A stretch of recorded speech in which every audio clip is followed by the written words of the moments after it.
Marilyn and Coaching, and I'm here today to talk with you about mental skills and competition. It's a really big topic as we go into the heat of the race season and we start up with the year.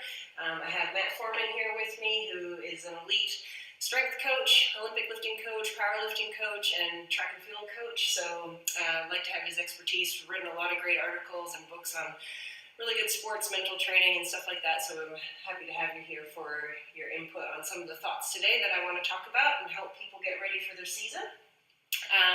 One of the big things that I hear really often before a race is I want to dial in exactly how I'm going to get after this race mentally. So we have, when you look at any sports, we have a specific plan of how we're going to execute physically. Obviously, that's the main part.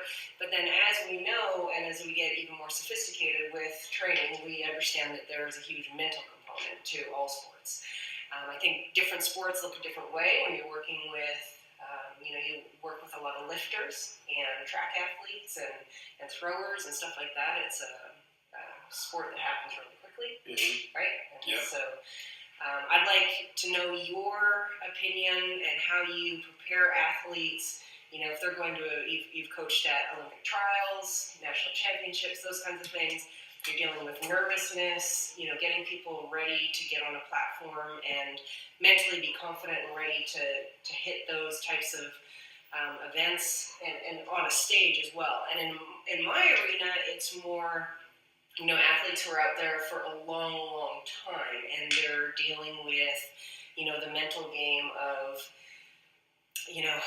8 hours of racing, 9 hours, 10 hours of racing, even if it's Olympic distance, even if it's over an hour, there's a lot more of self-management, self-motivation, self-management, and emotional management. So two totally different types of preparations when it comes to the mental game with these types of sports. And so I'd really like your input, Matt, on when you take an athlete, especially, I've seen you with very, very beginner athletes, all the way up to, like I say, Olympic trial athletes, and what you do as a coach to help prepare these athletes to be really on their game and ready to compete well. Sure. Well, I think one of my big beliefs is that there's a big difference in the way mental preparation has to happen with a beginner or kind of intermediate level athlete compared to somebody who's more advanced.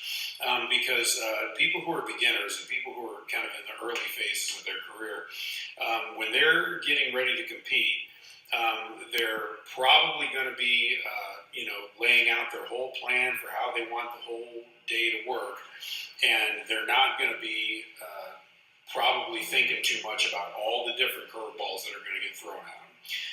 Because anybody who's competed a lot, regardless of the sport, whether it's endurance sport or whether it's a sport like weightlifting, everybody who's competed a lot understands that the nature of the beast is curveballs getting thrown at you, and everything that you thought it was going to be that day being just a little bit different, and being put out of your element and being put in positions where everything's not the way you thought it was going to be or not the way you want it to be. And beginners aren't going to know that. They're not going to understand that. So I think part of what the coach has to do with beginners when they're getting ready to compete is simply to make sure that you've briefed them and drilled it into their head that they have to be ready for every kind of little speed bump that could possibly go into the day, and whatever curveball comes at them, just the physical activity that they're doing has to be just the only thing they think about, Now, with somebody who's more advanced and somebody who's more experienced, I think they're just going to know that the competition day is going to be full of curveballs, because they're by the time they get to an advanced level, they've competed a million times, and they understand that when they go to a competition, regardless of the sport, it's going to be very, very, they're going to be thrown out of their element a lot, but they're going to be so used to having had that done. I'm not a big believer that with advanced level athletes that you really have to even do a lot of mental preparation. I think that by the time somebody gets deep into their career, they've been through the whole stage of trying to figure out what works best for them mentally, and they've probably got a certain level of comfort and calm when it comes to competition. So But in the early stages, I think the main job of the coach is to make sure the athlete understands that, especially if the athlete is kind of like a hyper organized, super type A, like everything has to be like, this is how the day is going to work, Right. which a lot of endurance athletes are just like that naturally. They have to understand that list that you came into the day with, it's probably not going to be worth the paper you wrote it on, Yeah. because everything's going to go completely different most likely, and the person who has the success at the end of the day is going to be the person who dealt with it the best. Yeah. I would definitely say that's a similar. I give people the tools of, you have your focus plan and you understand how you compete best, whether it's relaxed or happy or aggressive, or different athletes, they perform better at different emotional states. You see people have to get themselves really rallied up to and hyped up to compete well, and you see other athletes that need to spend a lot of time just kind of calming their nerves and calming down and understanding that. And at any point, I think you're not human if you don't have those moments when you compete or while you're figuring that process out where those negative thoughts start to come into your mind. Am I good enough? Have I done the right training? Am I ready for this? You're out there, maybe, like you say, that piece of paper, if you're type A, you had it exactly planned out how it was gonna go, and all of a sudden, in our sport, the goggles are kicked off, or you're out of the water in a little bit different time than what you thought, or something happens on your bike with your equipment or your nutrition, and it's really, we hear about the focus plan and the refocus plan. Those are really familiar terms. I like to say to people, before competition, have a very clear idea of, I really make it specific, like, what are your combat words? I like using that, because when those negative thoughts creep in, you want to immediately have a response. And it needs to be like one or two words that you just say to yourself when you start to get yourself, worked up about, things aren't going exactly as planned. What are you going to do to keep yourself in the game? And trust that you're going to get the most out of yourself in every single moment. I think that's, if you have a little short list of 5 or 6 words that hey, this is what I need to do if, things start to unravel for me, or I start to have doubt or negative talk, or you hear the term self-positive talk, or, what does that look like for each athlete? But if they come up with a list of combat words, for every negative thought, they have a combat word. And I think the more, there's two extremes. If it's a sport where it's like that reactionary, you have to visualize a lot and just go out there and do it because you've done it a million times and it all happens in a split second, or you're in a sport where you're out there all day long and you've got way too much time on your hands for all kinds of thoughts to come in your head. And how are you going to handle that? And what are your words going to be to keep yourself in that moment? And we both, as coaches, experience those athletes that we know, they take it one direction too far or the other, where they really get themselves worked up before a competition for weeks and weeks and weeks before they ever get there. And we talk about, like, they almost talk themselves out of a good performance because they've just spent so much time overdoing it that by the time they get there, they're either exhausted or they've literally talked themselves out of a performance they could have had, whether if they've just kind of, relaxed a little bit and just kept doing what they do every single day in training. One of the things I always remembered when I was racing full-time was, look, I'm not going to do anything that I haven't done in training before. So everything that I'm going to see in a race, I'll have either been well prepared for that in training and seen it before.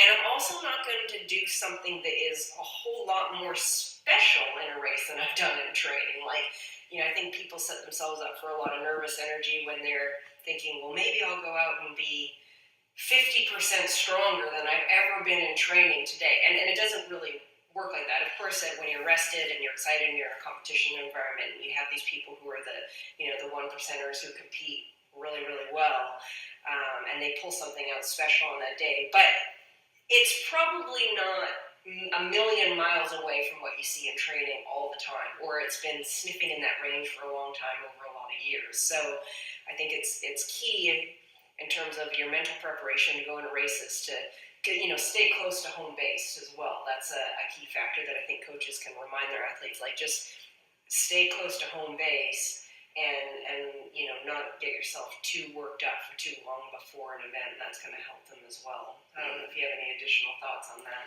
Yeah, I know when I was able to turn the corner in my career as a weightlifter and really kind of like make the next step up competitively, the next level, is I can specifically remember when I started making myself not think about it for the last like week or two prior to the competition, because the less I thought about the competition before I went there, the less I was going to get nervous and the less I was going to get worked up.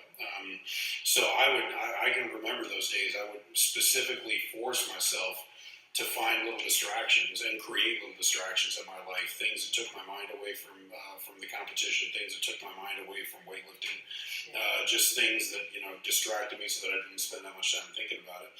And yeah, on competition day, it's like a lot of people, I think when they're new, they develop this like weird thought where they think they have to like levitate to like some kind of Zen state or something like that, where they like transport themselves to their psych zone or something stupid like that. It's like, the best competitors don't do that. We've both been around people who are world champions and world record holders and stuff like that. Competing for them is like pretty much just a day at the office. Yeah. They expect to go out there and do what they do in practice all the time. They expect to go out there and just make those things happen.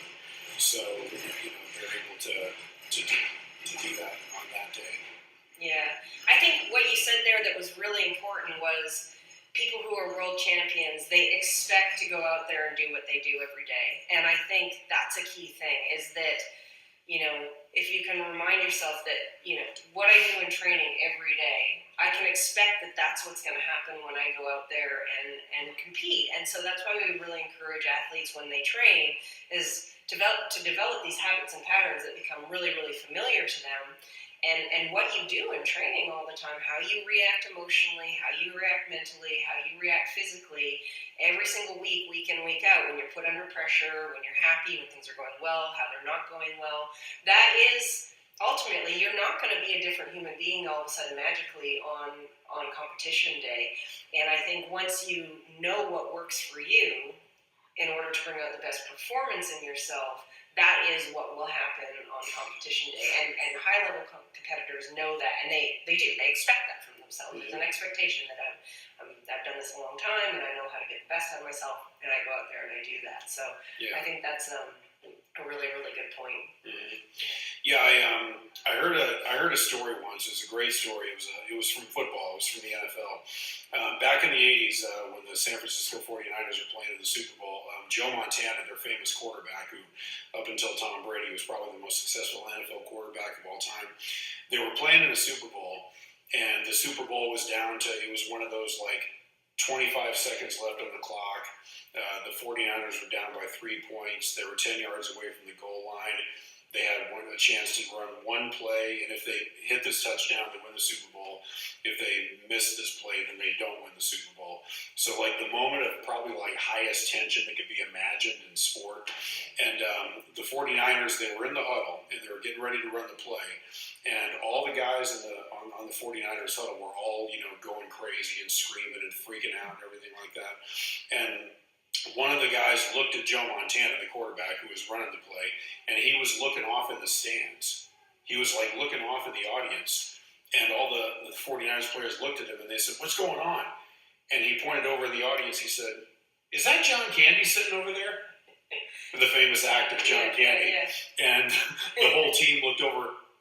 "Oh yeah, that's John Candy sitting over there." And Joe Montana said, "Yeah, I thought I saw him there." And then he called the play, threw the touchdown, and won the Super Bowl. Yeah. So at the moment of greatest tension, he was as calm as it was a day of practice. Yeah. And I think that takes practice to understand that, practice and confidence, those are the two things. It's confidence in your ability, confidence you've been there before. So, the same thing runs true in mental skills, is that it just takes time to develop. You see young athletes where you see them trying all kinds of things. You see them trying to get really, really amped up to see if that's going to work for them, and maybe it does a couple of times, and then they bomb out. I was an athlete when I was younger, and it changes as you develop and mature. When I was younger and I was a show jumper, I thought I had to be really, really fired up and laser focused and amped up to compete well. And I learned over time that actually that was not the way I needed to. I would get, my arousal level was way too high, and I'd actually go out there and make mistakes. And once I learned that I needed to be a very calm athlete, I needed to be calm, and it also was very important that I learned over time that I needed to be quite happy. And so once I understood that and figured that out, I came up with, like I call it combat words too. If I wasn't feeling that way, a set of cue words that brought me into that state, and I would perform very well. With the long distance racing, where it was a day of management, a day of self-management, I learned over time that I was very easily distracted. If you know me, that's pretty. That's a surprise. Yeah, I very be talking, like, Dory, look at the birds over there. What about the car? What about it?